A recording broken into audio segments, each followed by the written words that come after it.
Hello, beautiful people. It's Cinderella. Welcome to the channel. Today, we're back again with another video. This is about Blake Lively and Times Magazine. We're going to check this together. This is from Candace Owens. We're going to check it together, and I will love your thoughts and your contribution in the comments below. Let's check it out. What did I miss? Well, you guys were tagging me in some breaking news that Blake Lively has somehow made Time Magazine's list for the 100 most influential people in 2025. Here is the headline. In Time Magazine, there's a write-up, and she is described as a risk taker. You can see at the bottom there, it says by Sherilyn Eiffel. Now, oddly, what's very strange about this placement in the 2025 Time Most Influential list is that to justify this placement, they reached out to that woman, Sherilyn. She used to work for the NAACP. And the reason why she's made this list is because of a financial contribution that Blake and her husband made to the NAACP back in 2019. I'm not kidding, right? So back during that time frame, Sherilyn Eiffel served as the 7th president and director counsel of the NAACP Legal Defense Fund. So we're talking money, okay? And here is what she had to say about Blake, according to that Time write-up. She said, quote, "I don't know the Blake Lively of the red carpet or the Met Gala. I never watched Gossip Girl. The Blake Lively I know is a philanthropist and a student of our country's most intractable problems. She and her husband, Ryan Reynolds, reached out in 2019 to make a contribution to the NAACP Legal Defense Fund. I had been getting a few of these calls as our work fighting against voter suppression and police brutality was receiving national attention. I'm always curious about the kind of research that famous people do before they make that cold call to offer their support. The ones that I have remained in a relationship with are those who, like Blake, really did their homework.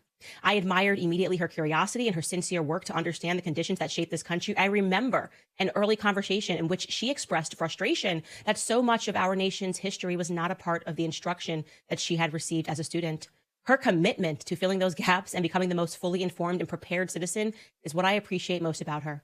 Blake is a serious person. She's a risk taker, and she's committed to moving this country forward for her children and for mine." Wow.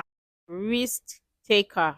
Yeah, well, Plantation Khaleesi all of a sudden is a risk taker, philanthropist. Yeah, Khaleesi.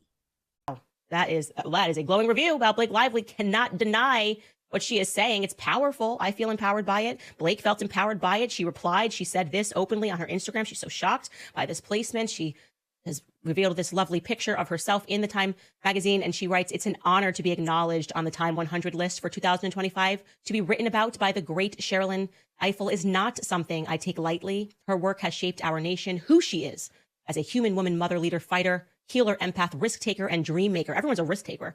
Has shaped my heart and also my stamina to never stop believing in a future that's better and safer for everyone. Thank you, Time, and thank you, Sherilyn." Beautiful. She says it's an honor. She is blown away. She's completely, her 10-year-old self, she says, is blown away right now that she's made this list. And so people were tagging me because they wanted to know my opinion of this. And I think it is fantastic. I love this. I love this for Blake. I love this so much because she deserves this. One way or another, you have to admit that Blake Lively is indeed influential. Okay. You have to respect the monumental level of PR that is taking place here, the monumental level of PR which is being achieved here. Because if all else fails and people don't like you, you just kind of find a minority, preferably a Black person, to tell the world how amazing you are. And that is very clearly the strategy that is being employed here, because why else would something that took place in 2019, meaning Blake Lively gave a donation to the NAACP in 2019, why would that, somebody give me a valid reason, why would that earn her a spot on a list in 2025? Why? The answer is because the public relations team that is employing strategies right now from yesteryear have engaged the NAACP and we're like, remember that donation that we gave you? And speaking of yesteryear, this is even funnier. If you're wondering why it is that Blake and Ryan decided to give money to the NAACP in 2019, it certainly wasn't because she was getting deep on the issues and suddenly was like, oh, as Sherilyn describes it, I just hate that my upbringing, I didn't learn real Black history. I just right now want to get involved with this legal defense fund. Like, that's not what happened. It wasn't just like suddenly thinking about her middle school experience and what was lacking. Okay. What happened in 2019 was that Blake and Ryan were once again in desperate need of good PR. And I will say this time it wasn't their fault, but they did it because it was a PR move. You might not. Exactly. We all know that is a PR move because, I mean, philanthropists, risk taker, And what's the other name again? Influential. Very influential. Yeah. Plantation Khaleesi is very influential. So far, so good. Because, I mean, lots of people are talking about Plantation Khaleesi, right? And because she's influential, people really are eager to hear the next update about her. I mean, who wouldn't? She's influential. She's a philanthropist. She's a risk taker, right? A risk taker, but not a good actress. I'm glad they even pointed that out to say, oh, she's a risk taker, a philanthropist, not a good actress. So she has left the actress part and now is philanthropy. Come on, Plantation Khaleesi. We see what you are doing. Yeah, you guys are doing an incredible job. Remember, but 2018, 2019, 2020, society was pretty unbearable. Everything was racist. Didn't matter who it was, what it was, didn't matter if it was somebody's hair that was just being braided. And they were like, that's cultural appropriation. What? And then suddenly they were apologizing, like, I am so sorry that I put my hair in these braids. I will do the work that needs to be done in order for me to recognize that these braids do not belong on my head. That was what we were living through in 2018 to 2020.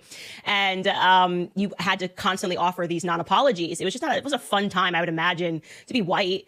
So there was like the land before common sense. And what happened was Ryan Reynolds tweeted out his support for the movie Black Panthers. Oh no, Mr. Reynolds, don't do it. He tweeted out his support. And so it's amazing, this all black cast. And suddenly, because white people were walking around on eggshells, there was this massive backlash that happened because the internet police were like, excuse me, did you say something positive about a black person? Well, let me just dig through your entire life. And they had found out that the couple had committed an underreported racist offense. He and Blake decided to get married at the Boone Plantation in South Carolina. That's where they got married. There's no slaves in that plantation right now, but it was all about history, the braids. Were there ever slaves here? Did bad stuff happen here? How dare you get married here? And people were outraged. And I'm not kidding. I'm showing you this headline from NBC News. It says Ryan Reynolds and Blake Lively apologize for plantation wedding. Now, this is published in 2020. Scroll down here, Skylar, if you can, because I'm just gonna, if you can make it bigger, because my eyesight is so bad right now. But it says Deadpool star Ryan Reynolds said he and his wife are deeply and unreservedly sorry for holding their 2012 wedding ceremony at a South Carolina plantation. He says, it's impossible to reconcile, Reynolds told Fast Company in a profile published on Tuesday. What we saw at the time was a wedding venue on Pinterest.